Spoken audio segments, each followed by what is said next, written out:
ขียนชื่อให้จะเขียนชื่อกับเครื่องได้หรอกนะองค์พระสัมมาสัมพุทธเจ้าที่จริงนะครับเป็นกระทรวงศาสตร์ว่านี่บุรุษท่านนี้เป็นบุรุษที่ปลอมตัวมาจากพญานาคแต่ท่านกับบ่ทรงห้าม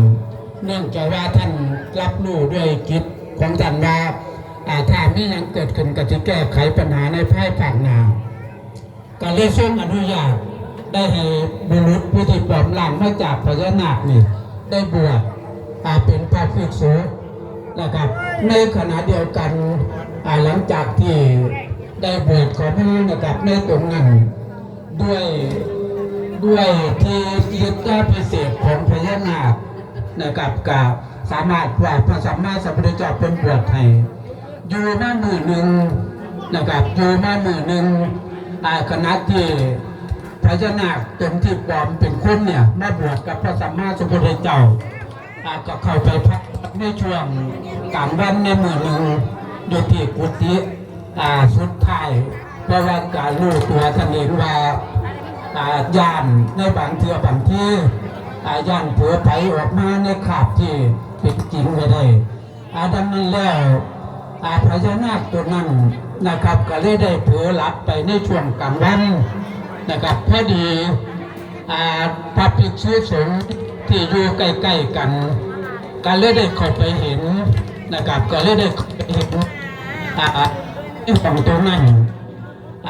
เป็นจังไหนเป็นผู้ใหญ่แล้วก็ผ่าไม่ผ่าเหลืองเป็นตัวสันเพราะว่าในการที่รับไปนั้นฤทธิ์พิเศษของพญานาคนั้นไม่สามารถที่จะควบคุมเจ้าของอยู่ได้ก็เลยเหตุให้ร่างของภิกษุสงฆ์ตรงนั้นเป็นพญานาคออกมาแต่ว่าการยุดในขาบที่รับดังนั้นก็เลยเหตุให้พญานาคที่แปลงกลางขึ้นมานั้นเป็นนาคให้พระภิกษุสงฆ์พระภิกษุได้ดูน้ำกันได้เห็นก็เลยโวยวายกันขึ้นซึ่งในเรื่องนี้ที่เกิดขึ้นพระภิกษุก็ได้นำเยี่ยมกับพระองค์องค์พระสัมมาสัมพุทธเจ้าก็เลยมีคำสั่งให้เข้าเฝ้าพระพุทธเจ้าที่สุดแล้วพระพุทธเจ้าก็เลยตรัสว่าท่านพญานาคท่านปลอมตัวของพระนั้นซึ่งมันเป็นไปบ่ได้เพราะว่านาคประวัติศาสตร์สาวชิงบ่สามารถที่จะบวชได้แต่ว่าท่านก็ได้ปลอมตัวมาจากที่ฉะนั้นจะนี่ต่อไปท่านก็ต้องออกจากนะครับการเป็นพระภิกษุเพราะว่าสัตว์มันบวชบ่ได้ในขณะเดียวกันพญานาคที่ซื้อมุจลินตรงนั้นก็เลยขอทูลกับพระองค์สัมมาสัมพุทธเจ้าว่าฉะนั้นด้วยใจศรัทธาของพญานาคก็เลยว่าเมื่อข้าพระพุทธเจ้าไม่สามารถที่จะบวชอยู่ได้ฉะนั้นในบุรุษในไล่ตัวต่อไปถ้าหากว่าสิบวชเขามาสู่นะครับเป็นพระภิกษุสงฆ์นั้นข้าพระพุทธเจ้าขอฝากซื้อไว้ในพระพุทธศาสนานี้ว่าแต่นี้ต่อไปอย่ามีบุรุษทั้งหลายที่จะบวชก็ขอฝากซื้อให้ใส่ซื้อขันบาให้เป็นนาคสักวันสิได้บ่ซึ่งในขณะเดียวกันองค์พระสัมมาสัมพุทธเจ้าเป็นก็เลยตรัสรับว่าในเมื่อท่านมีศรัทธาที่สิบวชในตรงนี้ฉะนั้นแล้วเมื่อท่านบวชได้กับได้กับสิขอเพื่อให้บุรุษทั้งหลายที่มีขันประสงค์ที่มีใจใส่ศรัทธาที่จะบวชฉะนั้นจะมีตัวปวดฉะนั้นตัวไปบุตรทั้งหลายที่สมบูรณ์เป็นพระภิกษุนั้นที่ต้องเข้าหน้าสักวันด้วยคำนับของพระองค์พระสัมมาสัมพุทธเจ้าแต่นั้นเป็นการเรียกตกลงนะครับปรับเป็นนาคให้เป็นนาคสักวันฉะนั้นการต้องค่อยได้บวชนี่คือเริ่มจากได้บัตรบุตรที่ทั้งองค์พระสัมมาสัมพุทธเจ้าเป็นได้รับในที่จะให้เป็นนาคนะครับมาถึงปัจจุบันฉะนั้นมนุษย์ทั้งหลายเพื่อจะมีใจใส่ศรัทธาที่จะบวชเป็นพระภิกษุสงฆ์ทุกท่านจะต้องได้รับการเป็นมอบหน้าจากพระอุปชาเป็นที่เรียบร้อยนี่คือความเปลี่ยนไปเป็นของนาคนะครับเกิดขึ้นจากบ่เป็นเกิดขึ้นเฉพาะแต่มืออาสุมือนี่ เกิดขึ้นตั้งแต่สมัยพุทธกาลขึ้นเป็นต้นมานะครับก็เรียกได้นำเรียกกับทันทีเคารพมือนี้ในการสร้างสรรค์หนักของเฮาที่มีความประสงค์มีจิตใจเป็นบุญเป็นกุศลนะครับได้เป็นหนักและเพื่อที่จะบวชปรับพิสุสงเพื่อจุดใดปราบรวมการสารพัดได้มือกันตอนต่อไปฉะนั้นการในเที่ยวบางที่ในการนำเรื่องการอาจจะขับตอนไปในการต้องขอการประทานอภัยในการประวัติอันนี้มันเป็นในหลายเมียหลายมุมนะเป็นในกองเป็นเพิ่มซิปในบางเที่ยวบางที่กับในท่านนี่มันก็มีหลายหลุมหลายเมียหลายมุมหลายขนาดหลายขนาดนะนำเรื่องกับพวกพี่น้องเขาได้เพื่อสังเกตเกี่ยวกับต้นแบบของคำบรรณามาถึงปัจจุบันฉะนั้นการนำเรื่องกับพวกพี่น้องในช่วงนะ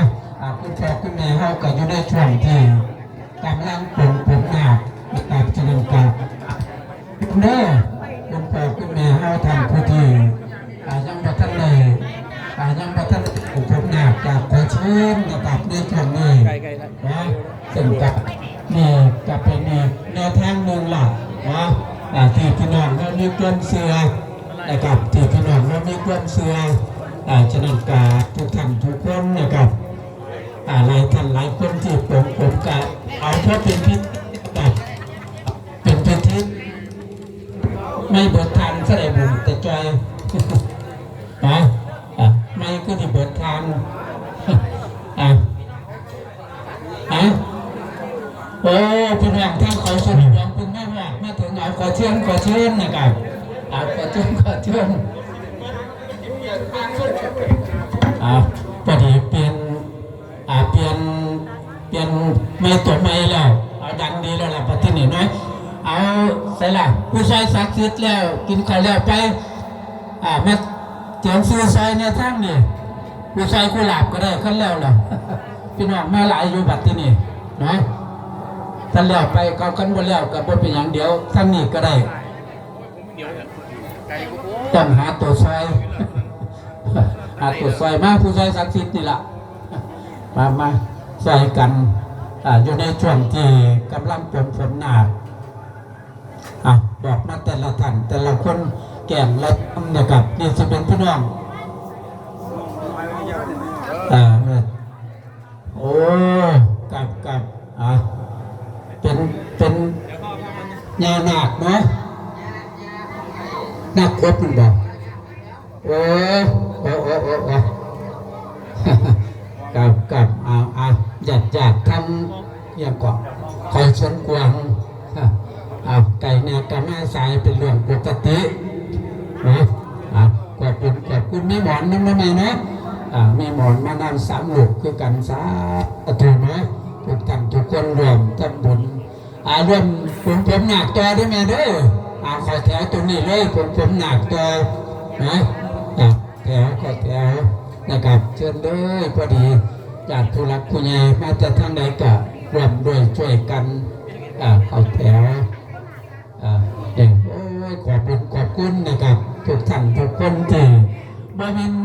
ณมาไกลๆนะพี่น้องที่มาจากทางกรุงเทพเป็นก็หลายเด็กคงจะเป็นเพื่อนร่วมงานกันครับ